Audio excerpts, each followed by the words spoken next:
संयम है आपके पास कि 4 साल तक हम बर्दाश्त करके इसमें टिक सकते हैं, तब तो आइए। अच्छा, एकदम इंस्टेंट आप चाहिएगा कि हम आए और आज ही रिजल्ट मिल जाए, तब तो मत आइए। लगता है कि मेरा जो प्रॉफिट ऑफ मार्जिन हुआ वो थोड़ा कम होगा, हमको 10,000 महीने का बच रहा होगा, 20,000 महीने का बच रहा होगा, पैसा तो बच रहा है ना। हमको 1 लाख का एक्सपेक्टेशन नहीं है। 1 लाख का एक्सपेक्टेशन तब करेंगे जब 4 साल हमारा कोई बीमारी नहीं है। वो कंप्लीट मैनेजमेंटल डिजीज है। अच्छा। आपका मैनेजमेंट जितना ढीला होगा, मेस्टाइटिस उतना ज़्यादा आपके ऊपर चढ़ा हुआ रहेगा। मैनेजमेंट आपका मजबूत होगा, मेस्टाइटिस आपके नहीं। अब आपको चूज नहीं करना है कि अच्छा ब्रीड क्या होगा, अच्छा फीड क्या होगा। अब एक ही बार आपके पास पैसा है, 10 गाय पंजाब से लेकर के आ जाएगा, आप निश्चित है, गारंटी में बोल रहा हूँ, फील कर। जब दूसरा कोई मेरे दूध का मार्केटिंग कर सकता है तो मैं क्यों नहीं कर सकता हूँ? बिल्कुल, मैं दूसरे के भरोसे क्यों रहूंगा? अगर मैं अपना मार्केट बनाऊंगा तो आने वाला जो मेरा जनरेशन है उसको भी उसका फायदा मिलेगा। और हम लोग किसान क्या है कि गाय खरीदते हुए लेके आता है, लेकिन वो चला अच्छा कर लेंगे। भैया करना आपको पड़ेगा, ये आपको अपनी कीमत खुद तय करनी पड़ेगी कि हम कितने रुपए में बिकेंगे। थोड़ा मुश्किल जरूर है, क्योंकि उनको प्रॉपर प्रोटीन और उनका जो डाइट है वो बैलेंस नहीं होगा, तो उतना दूध कर नहीं पाएंगे। जब उतना दूध कर नहीं पाएंगे तो फिर आप बोलेंगे भाई ये तो हम ठगा गए या मेरी गाय परफॉर्म नहीं कर रही। दोस्तों, मैं प्रिंस और आप देख रहे हैं नई कृषि दर्पण यूट्यूब चैनल। तो दोस्तों, मैं पहुंचा हुआ हूं बिहार के मुजफ्फरपुर जिला के बरुराज गाँव में, और इस गौशाले का नाम है शाही गौशाला, जो कि पिछले 3 साल पहले 36 महीने पहले शुरुआत होता है और 37वां महीना में ये अग्रसर है। तो आज के वीडियो में हम ये सीखने वाले कि एक मार्केटिंग का जो स्ट्रेटेजी होता है सर के पास काफ़ी यूनिक है, जो कि हमारे बिहार में लोग, बहुत सारे लोग रोते हैं कि दूध का रेट नहीं है या कुछ ऐसा है वैसा है, और बिना अनुभव का 36 महीना पहले बिना अनुभव का सर ने जो डेयरी फार्मिंग की शुरुआत की थी, तो इनके अनुभव को भी हम जानने का प्रयास करेंगे और काफ़ी जोशीला संदेश इन्होंने वीडियो में दे रखा है। तो मैं चाहूँगा कि वीडियो कंप्लीट देखिए और जानकारी आपको अच्छी लगे तो एक बार इस वीडियो को लाइक कर दे, और अभी तक हमारे चैनल पर नहीं तो प्लीज़ सब्सक्राइब कर ले, साथ ही बेल आइकन को भी प्रेस करें, ताकि जब भी इस तरह का मैं वीडियो बनाता हूँ आपको अपडेट मिलता रहे। और काफ़ी अच्छी नस्ल में, जो कि यहाँ इस फार्म में आपको जो भी गाय है वो 25 प्लस वाली है। तो क्या सर ने शुरुआत में ही 25 प्लस वाली लेकर के आए थे या कैसे इन्होंने क्या किया, हर एक चीज़ आपको इस वीडियो के अंत तक मिलेगा। सर, सबसे पहले तो आपका हमारे चैनल पर स्वागत है। आप एक छोटा सा परिचय हमारे दर्शकों को दे दीजिएगा। सर नमस्कार भैया। सबसे पहले तो आप हमारे यहाँ आए और ब्राह्मण देवता का पैर पड़ा हमारे गौशाला में, हमारे लिए बहुत खुशी की बात है। मेरा नाम संजीव हुआ जी, और जस्ट अप्रैल में ये 3 साल हमने अपने डेयरी का पूरा किया है। अच्छा। और ये हमारे फार्म का नाम है शाही गौशाला। जी। और ये जगह हुआ मुजफ्फरपुर डिस्ट्रिक्ट में बरुराज करके गांव है, वही बरुराज में हम लोग स्थित है अभी यहाँ पे। ये हमारा छोटा सा परिचय। पिछले 3 साल से हम डेयरी को कर रहे हैं, 3 साल पूरा करके 36 महीने पूरा करके 37वें महीने में हम लोग इन किए हुए हैं। तो इसके पहले क्या कोई दूसरा बिजनेस करते थे या? बिजनेस तो अभी भी दूसरा तीसरा बिजनेस चल रहा है। इससे पहले जॉब भी करते थे। लेकिन कुछ ऐसा सिचुएशन है जिसकी वजह से एक गाय पालने का शौक हुआ और वो शौक जो था वो हॉबी में बदल गया। अच्छा, कि अब लगता है कि नहीं, गौ माता की ज़िंदगी जो है, गौ माता के बिना ज़िंदगी अधूरा जैसा लगता है। अच्छा, तो गौ माता का सेवा में लगे हुए हैं और अच्छा कर रहे हैं। अच्छा। हम तो बोलेंगे सभी भारतीय को गौ माता का सेवा करना चाहिए और मतलब गाय को पालना चाहिए। गाय पालना हमारे लिए बहुत ज़्यादा जरूरी है। तो इसके पहले दूसरे बिजनेस में थे और जॉब भी करते थे, तो इसका अनुभव था आपके पास? नहीं, इसका अनुभव बिल्कुल हमको नहीं था। 2022 में कोविड के जस्ट बाद मैं ऐसे ही घूम रहा था, तो हमारे 2 मित्र कह लीजिए, एक छोटे भाई एक बड़े भाई की तरह, एक हैं राजू भैया तिवारी डेयरी फार्म मसरख में, किसी परिचय के मुहताज नहीं है। दूसरे अस्तित्व जी प्रेमदा डेयरी फार्म, वो भी किसी परिचय के मुहताज नहीं है। बिल्कुल। इन दोनों लोगों से ही इंस्पायर होकर के मैंने इसको शुरू किया था। और इन दोनों लोगों ने एक बात मुझे बोला था, और मैं भी ये बोलना चाहता हूँ आने वाले लोगों के लिए जो इस सेक्टर में आना चाहते हैं, अगर आपके पास 4 साल का समय है, पेशेंस है, संयम है आपके पास कि 4 साल तक हम बर्दाश्त करके इसमें टिक सकते हैं, तब तो आइए। अच्छा, एकदम इंस्टेंट आप चाहिएगा कि हम आए और आज ही रिजल्ट मिल जाए, तब तो मत आइए भाई। आप जो काम कर रहे हैं उसी काम को करते रहिए, इस धंधे में मत आइए। अगर आप पेशेंस के साथ 4 साल टिकेंगे, दूध बेचने का अनुभव है, आप दूध को खुद से रिटेल कर सकते हैं, तब तो इस धंधे में आइए। आप किसी संस्थान के बदौलत आकर के आप इस डेयरी को सक्सेस नहीं कर सकते। अच्छा। तो आपने 4 साल का पैसेंस के बारे में बता दिया। क्या 4 साल में आमदनी की भी तो फिर आवश्यकता पड़ेगी? हाँ, बिल्कुल पड़ेगी ना। अभी तक जैसे हम ये नहीं बोल रहे हैं कि हमारा डेयरी लाख रुपए के प्रॉफिट में जा रहा है, लेकिन हमको डेयरी में पैसा लगाने की जरूरत नहीं पड़ती है। अच्छा। हो सकता है कि मेरा जो प्रॉफिट ऑफ मार्जिन हुआ वो थोड़ा कम होगा, हमको 10,000 महीने का बच रहा होगा, 20,000 महीने का बच रहा होगा, पैसा तो बच रहा है ना। हमको 1 लाख का एक्सपेक्टेशन नहीं है। 1 लाख का एक्सपेक्टेशन तब करेंगे जब 4 साल हमारा पूरा हो जाता है। अच्छा, अच्छा। जिस दिन हमारी अपनी ब्रीड की हुई बच्चियाँ माँ बन जाती है, जी जी।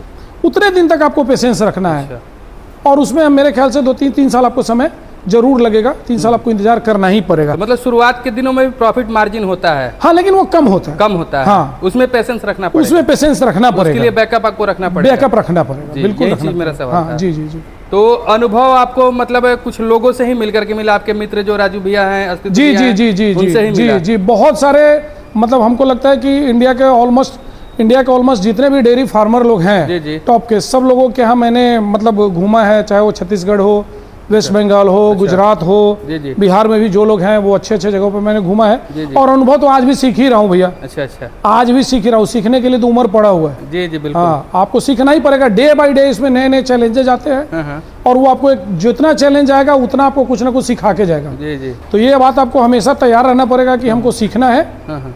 और सीखने की प्रवृत्ति रखनी पड़ेगी। जी जी। मतलब listening is a fine art जो बोलते हैं ना, आपको अच्छा श्रोता बन करके इसी से सीखना पड़ेगा। आपको लगेगा जिस दिन के मास्टर हो गए तब तो हो गया, उस दिन आपका काम खत्म है। आप मास्टर बन के कुछ नहीं कर सकते। तो शुरुआत के दिनों में किस तरह का परेशानी का सामना करना पड़ा था सर आपको? शुरुआत के दिनों में तो सबसे पहले गाय जो कोई भी रखे, हम रखे, कोई भी रखे, शुरुआत के दिनों में सबसे इसका जो मेजर समस्या है वो मेस्टाइटिस है, जिसको थनैला रोग हम लोग बोलते अच्छा हैं। अच्छा। समझ में नहीं आता है लोगों को कि भाई ये क्या हो गया, जी जी जी। और लोग उसी में परेशान हो जाते हैं। तो शुरुआत में सबसे ज़्यादा हमको भी मेस्टाइटिस से ही परेशानी आई। अच्छा। अब आज के टाइम में ऊपर वाले का आशीर्वाद है, गौ माता की कृपा है, तो हम मेस्टाइटिस हमारे यहाँ बिल्कुल ना है। और मेस्टाइटिस में जो आपके श्रोता भी है, व्यूअर्स है, उनको भी बोलूँगा, जी जी। मेस्टाइटिस कोई बीमारी नहीं है, अच्छा थनैला कोई बीमारी नहीं है, वो कंप्लीट मैनेजमेंटल डिजीज है। अच्छा। आपका मैनेजमेंट जितना ढीला होगा मेस्टाइटिस उतना ज़्यादा आपके ऊपर चढ़ा हुआ रहेगा। मैनेजमेंट आपका मजबूत होगा, मेस्टाइटिस आपके यहाँ नहीं आएगा। रख रखाव जितना अच्छा से करेंगे मेस्टाइटिस पे आप कंट्रोल पाके रहेगा। अब बारी आती है कि कितने पशु से शुरुआत किए थे, एक ये भी बात है। देखिए, हम तो 2 पशु से शुरू किए दो थे। मात्र हाँ, रखे थे। 2 पशु से शुरू किए थे और पिछले 1-1.5 साल से हमने कोई जानवर खरीदा नहीं है। अच्छा अब हम इस स्टेज में आ गए हुए हैं कि अब हम जानवर बेचना शुरू करेंगे। अच्छा, या अच्छा। कर भी रहे हैं। हमने जी, जी। लास्ट मंथ भी 3-4 गाय को बेचा है। अब हम इस स्टेज में, और वही स्टेज है जी जी। जिस दिन आप गाय बेचने के स्टेज में आ जाएंगे ना, उस दिन से आपका प्रॉफिट स्टार्ट हो जाएगा। अच्छा अच्छा। दूध बेच करके तो आप अपना और अपने गायों का खर्चा निकालेंगे। जी जी आपको जो प्रॉफिट जनरेट होगा वो गाय बेच करके ही होगा। जी जी। और जिस दिन उस स्टेज में आ जाएंगे आपको प्रॉफिट होने लगेगा, तो उसके लिए फिर वही आपको पेशेंस रखने की जरूरत है। पेशेंस तो रखना पड़ेगा। अब आपको चूज करना है कि अच्छा ब्रीड क्या होगा, अच्छा फीड क्या होगा। अब एक ही बार आपके पास पैसा है, 10 गाय पंजाब से लेकर के आ जाइएगा, आप निश्चित है, गारंटी में बोल रहा हूँ, आप फेल कर जाइएगा। अच्छा। तो उसमें सबसे बड़ी समस्या देखिए सर है कि गाय खरीदने में जी लोग ठगा जाते हैं। हमने भी बहुत लोगों को देखा और मुझे दुख भी होता है इस बात को देख करके कि लोग गाय खरीद नहीं पाते हैं। और कैसे खरीदना चाहिए, थोड़ा सा हमें दर्शकों को बताइए सर। देखिए, गाय खरीदना चाहिए जब अगर आपको अनुभव नहीं है, जी जी। आप बिल्कुल अनुभव ही नहीं है, हाँ हाँ। आपको गाय खरीदना है तो आप कम दूध की गाय खरीदेंगे, अच्छा। सस्ती गाय खरीदेंगे। सस्ती गाय इन द सेंस कि 40,000, 45,000, 50,000 तक के बजट की गाय खरीदेंगे। जी जी जी। 10 लीटर 15 लीटर तक की गाय खरीदेंगे। उसमें क्या है कि बीमारी भी कम है जी जी और उसका रखरखाव भी कम है। तो आपको तो सीखना है पहले। जी जी। तो सीखने के लिए आप कम दाम की गाय से सीख लीजिए। जब आप सीख लीजिएगा आपको खुद पता चल जाएगा कि गाय को बीमारी कैसे आता है, हीट का लक्षण क्या जी, है, जी। बुखार हो रहा है तो हमको क्या करना चाहिए, जो बेसिक चीज़ है। जी जी जी। आप डॉक्टर तो नहीं बन सकते हैं, लेकिन बेसिक नॉलेज तो आप रखेंगे तभी पता चलेगा। तो वो आप कम दाम की गाय से, मतलब कम दाम इन द सेंस की कम लीटर की, कम कैपेसिटी की गाय रहेगी, अच्छा। तो उसमें ना बीमारियां भी कम आएंगी। जब ज़्यादा आपको ब्रीड की गाय लेंगे, ज़्यादा महंगी गाय लेंगे, ज़्यादा दूध देने वाली गाय लेंगे, तो उसमें समस्याएं भी उतनी ज़्यादा ही आएंगी। अच्छा, अच्छा। और जब आपको अनुभव नहीं होगा तो सो ऑब्वियस है कि आप मतलब कहीं ना कहीं आप नुकसान की तरफ जाएंगे, आपको वो नुकसान की तरफ लेके जाएगा। तब आपको पता चलेगा कि नहीं, ये गाय रखना ये गलत हो गया, मेरा डिसीजन गलत हो गया। तो आप भी शुरुआत में अनुभवहीन थे, तो अभी आपके साथ ठगी हुआ कि नहीं हुआ सर? हाँ, ठगी तो होता ही है। वो तो भाई वो तो ठगेगा। आपको अनुभव नहीं है तो सामने वाला तो बेवकूफ़ बना देगा। आपको बना देगा, निश्चित रूप से बनाएगा आपको बेवकूफ़। बस उससे आपको सतर्क रहना होगा। बस उससे सतर्क रहना है। अच्छा। अपने, अगर आपको अनुभव नहीं है तो आप किसी अनुभव वाले आदमी को बोलिए ना कि भाई तुमको अनुभव है, या तो आपको अनुभव है, जी जी जी। या किसी आप अनुभवी आदमी का सलाह ले लीजिए, जी जी जी। या आप उसको साथ अपने रख लीजिए। हाँ जी हाँ जी। आप सलाह लेकर के उससे काम करिए, फिर आप तभी ठगी से बच सकते हैं ना। दूसरा तो विकल्प नहीं है। अभी आपके पास फार्म साइज में मतलब कितनी कैटल है टोटल? अभी अराउंड हमारे पास 70 कैटल्स है, छोटे बड़े सारे मिला करके। अच्छा। उसमें मिल्किंग वाली कितनी है? मिल्किंग वाली मेरे पास 26 जानवर है। 26 है जी। कितना दूध का प्रोडक्शन कर अभी आज के डेट में हमारे पास 350 लीटर प्रोडक्शन है। 350। जी जी जी। तो 350 लीटर दूध शुरू में पहले जो दूध कहाँ बेचते थे पहले, ये आप बताएंगे? देखिए पहले तो जब हमने शुरुआत किया था तो यहाँ से भी, हमारे यहाँ से कुछ लोग लेके जाते थे, वो बहुत कम था, औने पौने दाम। हाँ औने पौने दाम में बेचते थे और सुधा को दूध देते थे। जी जी।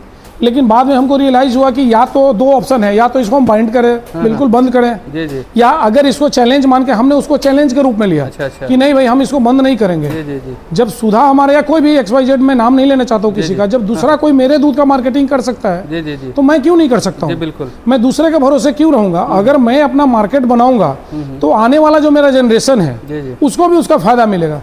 फिर हमने अपना मार्केटिंग दूध का खुद किया और ऊपर वाले का आशीर्वाद है, तो आज मैं 55 रुपये लीटर के हिसाब से मैं खुद का अपना दूध जो है वो बेचता हूँ। अच्छा। हाँ, मैं अब किसी का मतलब किसी का मोहताज नहीं, किसी का रास्ता नहीं देखता हूँ कि मुझको मेरा कोई दूध उठा के ले जाएगा तो मैं बेच लूँगा।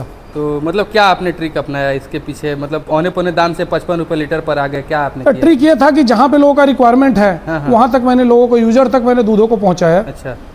हमारे यहाँ से शहर की दूरी 30 किलोमीटर पे है। जी जी। तो हमने एक CNG गाड़ी हायर किया और CNG गाड़ी लेकर के परचेज करके उससे मैं वहाँ पे मुजफ्फरपुर शहर में मेरा एक जगह था, उस जगह को मैंने वहाँ पे 10 गाय का सेटअप हमने डाल दिया है। अच्छा अच्छा। एज ए शोरूम कह सकते हैं कि शोरूम वहाँ पे लोगों को दिखता है गाय, और वो गाय मिल्किंग पे भी है। और यहाँ से भी मैं सुबह शाम दूध उनको पहुँचाता हूँ, अच्छे क्वालिटी का दूध, जो दूध यहाँ पे होता है एज इट इज मैं दूध लेकर के उनके यहाँ तक डिलीवर कराता हूँ, और मेरे कस्टमर काफ़ी सेटिस्फाइड हैं। तो 55 रुपये बेचने के लिए 30 किलोमीटर का सफर तो तय किया ना सर आपने? हाँ बिल्कुल, वो तो करना पड़ेगा लोगों को सर। आपको पुणे में ऐसे भी बहुत कष्ट, मतलब जो है वो एयरलिफ्ट करा करके पुणे से लेकर के दिल्ली और बॉम्बे तक दूध लेकर के आते और बेचते हैं। जी जी। आप सोच लीजिए कि गुजरात में बैठा हुआ आशीर्वाद कितना दूर है आपके यहाँ से। जी जी जी। फिर वो ला करके आपके शहर तक ला करके बेच रहा है। बिल्कुल बिल्कुल। और हम लोग किसान क्या है कि गाय खरीदते हुए लेके आता है, लेकिन वो चला अच्छा कर लेंगे। भैया करना आपको पड़ेगा। जी जी। ये आपको अपनी कीमत खुद तय करनी पड़ेगी कि हम कितने रुपए में बिकेंगे जी जी। और हमारा प्रोडक्ट कितने में बिकेगा, ये डिसाइड आपको करना है। और आपके अंदर इतना गट्स होना चाहिए कि मेरा दूध नहीं बिकेगा तो आपके पास प्लान बी हमेशा होना चाहिए कि मैं एग्जिट कहाँ से करूँगा। जी जी। ये नहीं कि आपने सीधे आया किसी काम को कर लिया, आपके पास प्लान बी है ही नहीं, एग्जिट का ऑप्शन ही नहीं, तब तो आप फेल कर जाएंगे। क्योंकि ये सवाल मेरा करने का मकसद ये था, क्योंकि बहुत सारे लोग बिहार में रोते हैं कि दूध का रेट नहीं है, दूध का रेट नहीं है, रोते रहते हैं। जी जी। आप भी सुने होंगे, इसीलिए मैंने ये सवाल आपसे किया कि इतना मेहनत तो करना पड़ेगा लोगों को। बिल्कुल करना पड़ेगा। देखिए आपको जब तालाब में गिरे हैं, तालाब में जब आप कूदे हैं तो हाथ पाँव तो मारना पड़ेगा। जी जी बिल्कुल। नहीं हाथ पाँव मारेंगे तो आप डूब जाएंगे। बिल्कुल बिल्कुल। तो वो तो हाथ पाँव आपको मारना पड़ेगा। जब आप गाय में इतना मेहनत कर सकते हैं तो आप अपने दूध को लेकर के शहर तक क्यों नहीं जा सकते? अच्छा। हम शहर ही नहीं बोल रहे, यूजर तक लेके जाना है। यूजर तक लेके जाना है। आखिर दूध तो लोग खा ही रहे हैं ना। जी जी। जब लोग 70 रुपये लीटर, 65 रुपये लीटर, 68 रुपये लीटर जब पैकेट का दूध खा रहे हैं, जो ओरिजिनल दूध नहीं है, कहीं ना कहीं उसके प्योरिटी पे सवाल है। जी जी। तो वो जब खा रहे हैं तो आपका प्योरिटी के साथ दूध क्यों नहीं कोई खाएगा? जरूर खाएगा। आपको आदत लगाने की तो देर है बस। बस बस एक बार आप अफीम का, अपने दूध का जो असल ओरिजिनल का जो है नशा, आप एक बार खिला करके तो देखिए कस्टमर का। कस्टमर तो खुद आपसे बोलेगा कि भैया मैं आपका दूध दिलाओ, दूसरा दूध नहीं खाऊंगा। लेकिन आपको मेहनत करना पड़ेगा। इनिशियली आपको तो मेहनत करना पड़ेगा। बारी आती है मैनेजमेंट की। जी। तो मैनेजमेंट में मतलब क्या कठिनाई आता है, क्या चैलेंज आता है सर? देखिए मैनेजमेंट में अभी एक हमारे मित्र हैं, उनका भी कुछ दिन पहले एक वीडियो आया था स्टाफ का, मैनेजमेंट का। जी जी। ये रियलिटी है कि इस सेक्टर में स्टाफ मैनेजमेंट का इशू होता है। लेकिन उसके लिए भी जिम्मेदार हम ही हैं। हम और आप समझते हैं क्या कि वो मेरा नौकर है, वो नौकर नहीं है। अच्छा अच्छा। वो भी आपके फैमिली मेंबर का, चूंकि वो प्रॉफिट जनरेट करके वो आपको दे रहा है। जी जी। पैसा वो कमा के दे रहा है। तो वो पहले वाला टाइम नहीं है जी जी जी। कि कोई आप किसी की मजबूरी नहीं है किसी के यहाँ बंध के रहना। जी जी। तो आपको उसका भी ध्यान रखना पड़ेगा। जैसे हम अपनी गाय का ध्यान रखते हैं, टाइम पे डिवर्मिंग करते हैं, जी जी जी। टाइम पे लिवर टॉनिक देते हैं, टाइम पे कैल्शियम देते हैं, टाइम पे अच्छा फीड दे रहे हैं, हरा चारा दे रहा है, तो वैसे ही आपको अपने स्टाफ के लिए, जो आपका फैमिली मेंबर है, जो आपको कमा के दे रहा है, तो आपको भी उस हिसाब से सोचना पड़ेगा। प्रॉफिट में से कुछ ना कुछ शेयर उसको आपको देना पड़ेगा। बिल्कुल बिल्कुल। तो इतना सोचना पड़ेगा। उसके बाद रोग वगैरह में क्या चैलेंज आता है सर? क्या बोले सर? रोग वगैरह में क्या चैलेंज आता है? हाँ, रोग में तो चैलेंज आता है, आपको टाइम पे वैक्सीनेशन कराइए। जी जी। जो इनिशियली जो मेजर आपको लॉस दे सकता है, FMD हो गया, HSBQ हो गया, तो इनका टाइम पे साल में जो 2 बार वैक्सीनेशन है, वो वैक्सीनेशन आप एक बार कर लीजिए। अच्छा अच्छा। जो मेजर जो चीज़ है उससे तो एटलीस्ट आपका जानवर बचा रहेगा। उसके बाद रोग बहुत ऐसा कोई रोग इसमें नहीं आता है। अच्छा। आप टाइम पे डिवर्मिंग करिए, लिवर टॉनिक दीजिए, गाय स्वस्थ रहती है। अच्छा, अच्छा। और हरा चारा का उपलब्धता आप पर्याप्त रखिए। अच्छा अच्छा। आप भूसा, मतलब ये आप बिहार के लोगों को एक अभी भी माइंडसेट बना हुआ है, गाय मतलब भूसा और चोकर। तो ये भूसा को तो रखिए, चोकर को दिमाग से निकालिए भाई। अच्छा। अच्छा फीड जो भी है, चाहे मैं नहीं बोल रहा हूँ किसका फीड, जो भी आपको अच्छा फीड लगता है उस अच्छे फीड को खिलाइए गाय को। आप खोजते हैं कि नहीं हमको दाल अच्छा चाहिए, चावल अच्छा चाहिए, रोटी अच्छा चाहिए, तो गाय को भी तो अच्छा फीड चाहिए ना। बिल्कुल। जब अच्छा स्वस्थ फीड खिलाएंगे गाय आपकी स्वस्थ रहेगी, बीमारी से आप बचेंगे।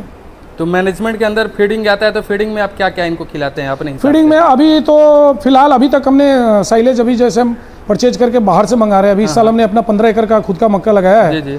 तो उम्मीद है कि आगे हमको साइलेज की ज़रूरत नहीं पड़ेगी। और जो भी गाय हैं 20-25 किलो से ऊपर की, वो बिना साइलेज के संभालना मुझे लगता है शायद मुश्किल है। मैं कॉन्फिडेंटली तो नहीं बोल सकता कि असंभव बात है, लेकिन थोड़ा मुश्किल ज़रूर है, क्योंकि उनको प्रॉपर प्रोटीन और उनका जो डाइट है वो बैलेंस नहीं होगा, तो उतना दूध कर नहीं पाएंगे। जब उतना दूध कर नहीं पाएंगे तो फिर आप बोलेंगे भाई ये तो हम ठगा गए या मेरी गाय परफॉर्म नहीं कर रही है। तो साइलेज अभी देते हैं, अभी सुधीर भैया का माँ डेयरी का फीड खिलाते हैं और भूसा खिलाते हैं, बस इतना ही 3 और हरा चारा बस। पूरे साल हरा चारा? हाँ पूरे साल हरा चारा। इसका मेंटेनेंस करते हैं? हाँ 365 है, 365 दिन, 365 दिन। अब फीडिंग के बाद बारी आती है ब्रीडिंग की, तो ब्रीडिंग का मतलब आपके दिमाग में डे 1 से आया या उसके बाद में आया, क्या कब आया? नहीं देखिए, डे 1 से इसलिए आया कि मैंने पहले बोला कि जिनके मार्गदर्शन में, जिनको हमने अपना मतलब इंस्पिरेशन मान के शुरू किया था, राजू भैया और अस्तित्व जी को, जी। तो ये मुझे उनके साथ रहते और बाकी लोगों से मिलते मिलते अनुभव हो गया था कि भाई बिना ब्रीडिंग के फार्म नहीं चलेगा। जैसे मान लिया कि अभी मेरा कोई वीडियो आपके चैनल के माध्यम से कोई युवा देख रहा होगा, जो इस सेक्टर में आ रहा होगा, तो उसको भी एटलीस्ट ये पता चल गया होगा कि भैया बिना ब्रीडिंग के फार्म नहीं चलेगा, ये संभव नहीं है। हाँ जी सर। फिर आप क्रॉस ब्रीड पे जाएंगे, फिर समस्याएं बहुत आएंगी। तो ये हमको एक प्लस पॉइंट मिला, अच्छे लोगों के संपर्क में रहने का, अस्तित्व जी के संपर्क में रहने का। इतना प्लस पॉइंट मुझे जरूर मिला कि मैं डे 1 से ही ब्रीडिंग पे हूँ। डे 1 से। तो अभी तक आपके पास सभी आपकी बच्चियां है या अभी खरीदी हुई बच्ची गाय? नहीं, अभी खरीदी हुई बच्चियां है, लेकिन होपफुली हमको लगता है कि इस साल के एंड होते होते ऑलमोस्ट मतलब 70 to 80% मेरी अपनी बच्चियां आ जाएंगे। अभी आज के डेट में 36 मेरी खुद की अपनी मतलब प्रोजनी की, मतलब फर्स्ट जनरेशन की बच्चियां है मेरे पास। सेकेंड जनरेशन की भी मेरे पास 2 बच्चियां अभी आ गई हुई है, 2 आने वाली हैं।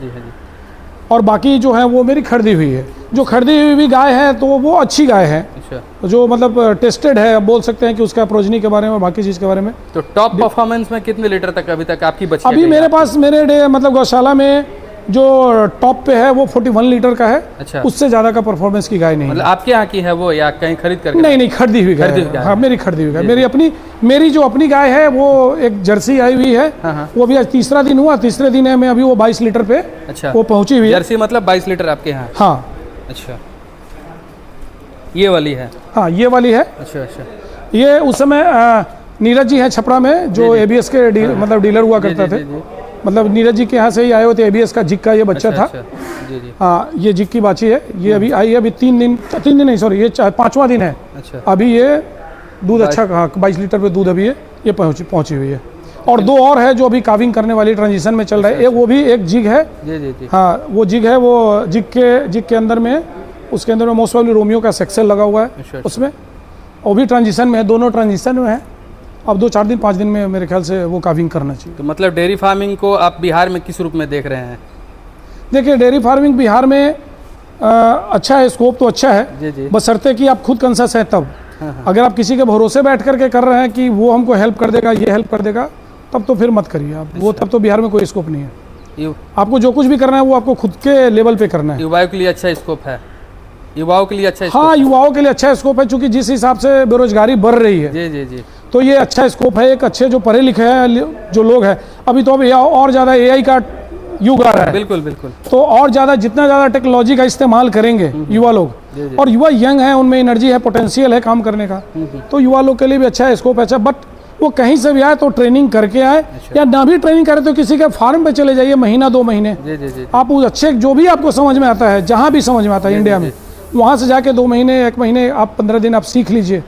बेसिक नॉलेज लेके ही इस धंधे में कूदिए, अदरवाइज मत कूदिए भाई, नहीं तो आप सब कुछ गंवा लेंगे। अब बहुत अच्छी जानकारी सर दी, और बाकी काफ़ी जोशीला आपने जो है संदेश हमारे दर्शकों को दिया। बहुत बहुत धन्यवाद। बहुत बहुत धन्यवाद।